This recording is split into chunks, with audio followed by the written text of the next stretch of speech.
Hi hello नमस्कार.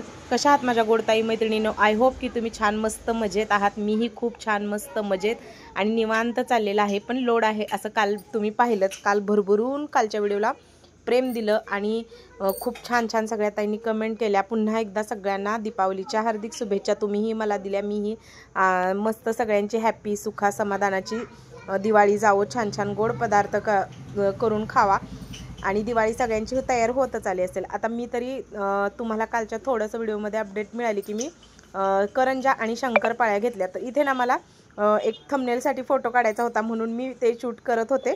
तर तेच तुमच्याशी म्हटलं चला दाखवते आणि गप्पाही मारते अशा पद्धतीने. तर बघा इकडे करंजा केलेल्या आहेत. जेवढ्या दिसत आहेत ना तेवढ्याच केलेल्या आहे. माझ्याकडे वेळ इतका कमी आहे की मला जास्त असं दिवाळी काही करताच नाही. शंकरपाळ्या आधीच केल्या आणि हो काल एका ताईची कमेंट आली की ताई तुझ्या एवढ्या करंजा कडक का होतात? तर नाही, ह्या छान फुगलेल्या आहेत उलट्या आणि खुसखुशीत होतात. मी 2 वाटी मैदा आणि 1 वाटी रवा छान तुपाचं कडकडीत मोहन घालते. एकदम मऊ खुसखुशीत उलट्या होतात आणि साठासुद्धा मी लावते. त्याच्यामुळे ना अगदी लेअर्सवाल्या दिसतात आणि खरंच खुशखुशीत. पण व्हिडिओमध्ये त्या ताईला दिसल्या असतील कदाचित की ह्या कडक झालेत, पण नाही कडक नाहीत. आणि शंकरपाळ्या पण माझं शंकरपाळीचं प्रमाण असं असतं 1 वाटी तूप, 1 वाटी साखर, 1 वाटी दूध, हे तिन्ही जिन्नस एकत्र मिक्स करायचे आणि त्यात जेवढा मैदा बसेल तेवढा करायचा. मग मी घरातली आपली पाव किलोला कमी एवढीच वाटी असेल तेवढ्याच केल्या. कारण शंकरपाळ्या शक्यतो चिवडा खाता असेल तर एखादी शंकरपाळी किंवा असं गोड म्हणून तिखटाबर गोड असं लागतं. तर सगळे डबे वगैरे मी घासलेले होते पण म्हटलं चला पुन्हा एकदा डबा पुसूया. आणि बराच वेळ आता झालेला करंजा वगैरे तळून झालेल्या.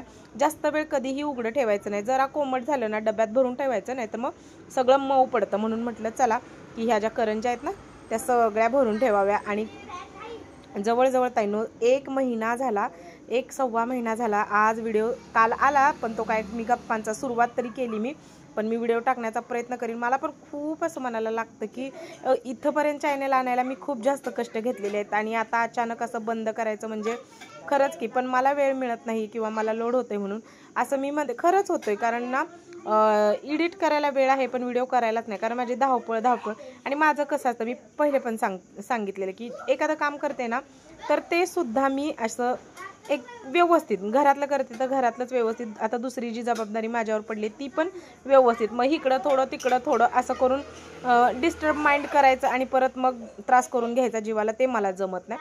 म्हणून मग मी हे केलेलं. पण मलाच ते कसं तरी वाटते. सगळी इवन जवळची सगळी मला म्हणत आहेत व्हिडिओ टाका गं, व्हिडिओ टाक जा. का?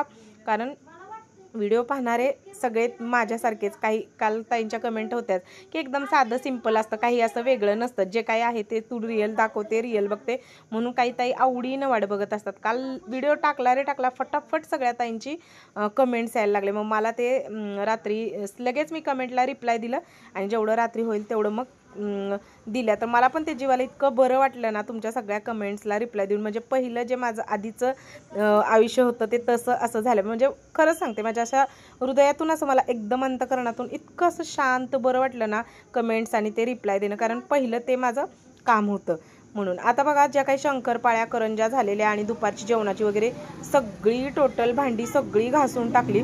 त्या भांड्यांनी तर मला वैताग आलेला. कारण मुलांना सुट्ट्या लागलेल्या आहेत आणि रोजच ते भांड्यांचं ढीग घासून अक्षरशः त्यांना कोणाला तिघांनाही मांडायला लावलं ना त्यातलं एक पण मांडत नाही. मग मी त्यांना म्हणतेच की काय बाबा तुम्ही मांडत नाही मग मी घासताना कशी करत असेल.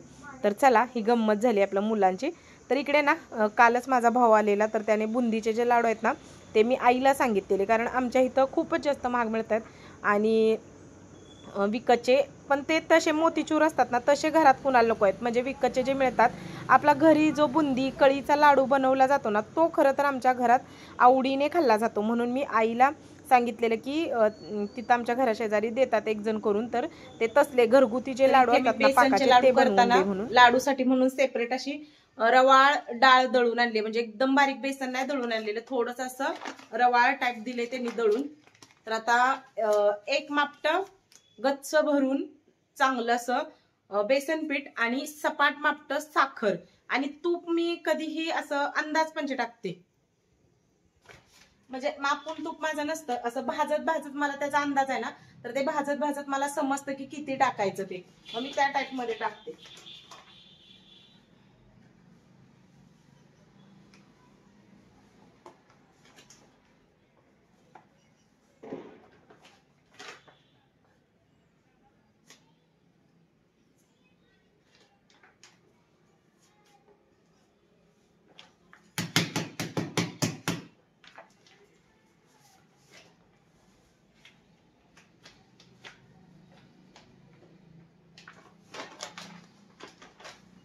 तर ते बुंदीचे लाडू ही रात्री भाऊ घेऊन आलता, तर ते पण बॉक्सात होते, ते भरले. आणि आता तुम्ही बघितलं इथं पीठ घेतलेलं आहे मी जवळजवळ मापट्यानंच नेहमी मी बेसनाच्या पिठाचं माप घेते बरं का. 1.5 मापटं बरोबर बेसन घेतलं आणि मापट्याला कमी सपाट मापटं साखर घेतली. कसं होतं करत करत अंदाज लागत जातो मग करायचं. आणि एकदम बारीक गॅसवरती ना हे पीठ मी जवळजवळ 3 ला 10 मिनटं कमी असताना हे मी पीठ भाजायला घेतलेलं. 3:45 वाजता हे पीठ माझं भाजून झालं. एकसारखं एकदमच भाजलं, थोडं थोडं नाही भाजलं. एकदम भाजलं ना 1 किलो पीठ तरी चालतं. तर ही कढई जी ठेवली ना आता मी एकदम जाडबुडाचे, त्याच्यामुळे ते अजिबातच पीठ माझं खाली लागलं नाही, कारण कढईच एकदम जाड आहे आणि एकदम मंद. सगळ्यात बारीक गॅस असतो ना ते म्हणजे तशा टाईपमध्ये गॅस ठेवायचा. बघू शकता आता तुम्ही एकदम बारीक गॅस. आणि त्याच्यावरती ना भाजत आणि सतत हलवायचा म्हणजे खाली लागत नाही. आता माझं जरासुद्धा पीठ लागलं नाही, कारण ना माझी कढई खूप जाड आहे, ही अगदी हेवी बुडाला. बॉटम एकदम जड आहे, म्हणजे पूर्ण कढईच अशी वजनदार आहे, त्याच्यामुळे ते लागली नाही. मग आता हलवत काय करते मी, म्हणजे बेसन पीठ परत ते तर तूप अजून टाकलेलं नाही. कधीही पहिली 15 मिनटं बेसन बिना तुपाचं भाजून घ्यायचं, इतका खमंग वास सुटतो आणि बरोबर इक्वली बेसन भाजलं जातं. ही टिप लक्षात ठेवा. बेसनचे लाडू करताना कधीही लगेच तूप टाकायचं नाही. बेसन 10 ते 15 मिनटं अगदी मंद आचेवरती भाजून घ्यायचं आणि तिथून पुढे जेवढं आपण तूप काढलेलं आहे मापानं ते टाकत मग नंतर आणखीन भाजायचं.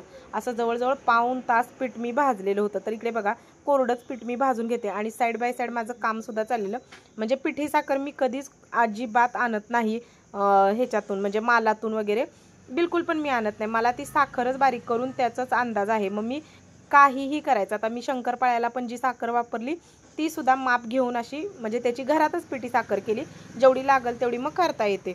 मग ते आता बघा 1.5 मापटं बेसन घेतलं आणि सपाट मापटं साखर घेतली.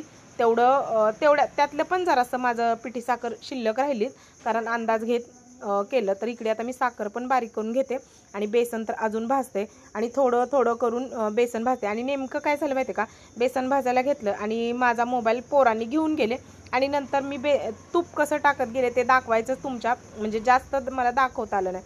तर आता बघा इकडे पहिलं कढई गच्च भरून हे पीठ होतं ना, तर कोरडं पीठ भाजल्यानंतर सुद्धा बघा ते असं बसलेलं आहे आणि हे बऱ्यापैकी भाजलेलं आहे. असं पीठ भाजत बघा कमी होत जातं आणि नंतर ते असं फडफडीत होतं, एक कलर त्याचा चेंज होतो. आणि आता बऱ्यापैकी 15 मिनटं मी कोरडं पीठ भाजून घेतले आणि आता इथं तूप होते. तर हे तूप जे आहे ना, तर ते मी आत्ताच जस्ट ताजं करून घेतलेलं आहे आणि तेच तूप वापरते. घरचं जे तूप असतं ना त्याने खूप छान असा सुगंध पण येतो आणि लाडू असे टेस्टी लागतात आणि बरं पडतं. त्या बेसनाच्या लाडूसाठी मी खास सकाळपासून ते दही हलवलं, तो एक राडा केला आणि तूप ताजं काढलं. आणि बघा इकडे मस्त असं जवळजवळ पाऊण तासांनी अशा पद्धतीने बघा रंग बघू शकताय तुम्ही, एकदम म्हणतात ना खाकी गोल्डन कलर तसा पूर्ण आलेला आहे. आणि फडफडीत मी ताईनो हे केलेलं आहे, कारण ना आमच्या इकडे इतकं गरम होते. कधीही गरमीत आपण बेसनाचं तुपाचा पदार्थ बनवत असेल ना, तर जास्त तुपाचा वापर करायचा नाही, लिमिटमध्ये तूप वापरायचं, कारण मग लाडू बसत नाही किंवा असं बघा ताटात ठेवला की शेप सगळा असा बदलतो. आता या पद्धतीने बघा लाडू झाले.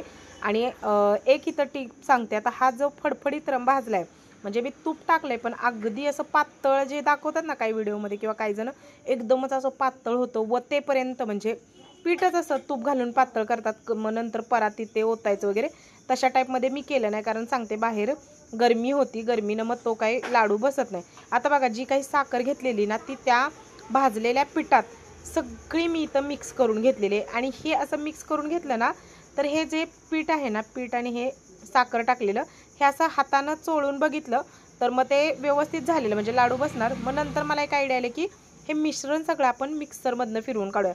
मग हे जे साखर आणि आता मिक्स केलेलं बेसन आहे ना, तर ते सगळं पुन्हा एकदा मी मिक्सरमधनं काढलं आणि मिक्सरमधनं काढल्यानंतर भांड्यातनं ह्या फिरवून असं नुसतं असं गिरकी मारत बरं का, जास्त फिरवलं नाही, फक्त हे सगळं मिश्रण थोडं घेतलं मिक्सरच्या भांड्यात आणि ते फिरवलं. तर एकदम परफेक्ट लाडू झालता. नाही तूप जास्त, नाही गोड, व्यवस्थित सगळं असं छान झालेलं. ही एक टीप आहे.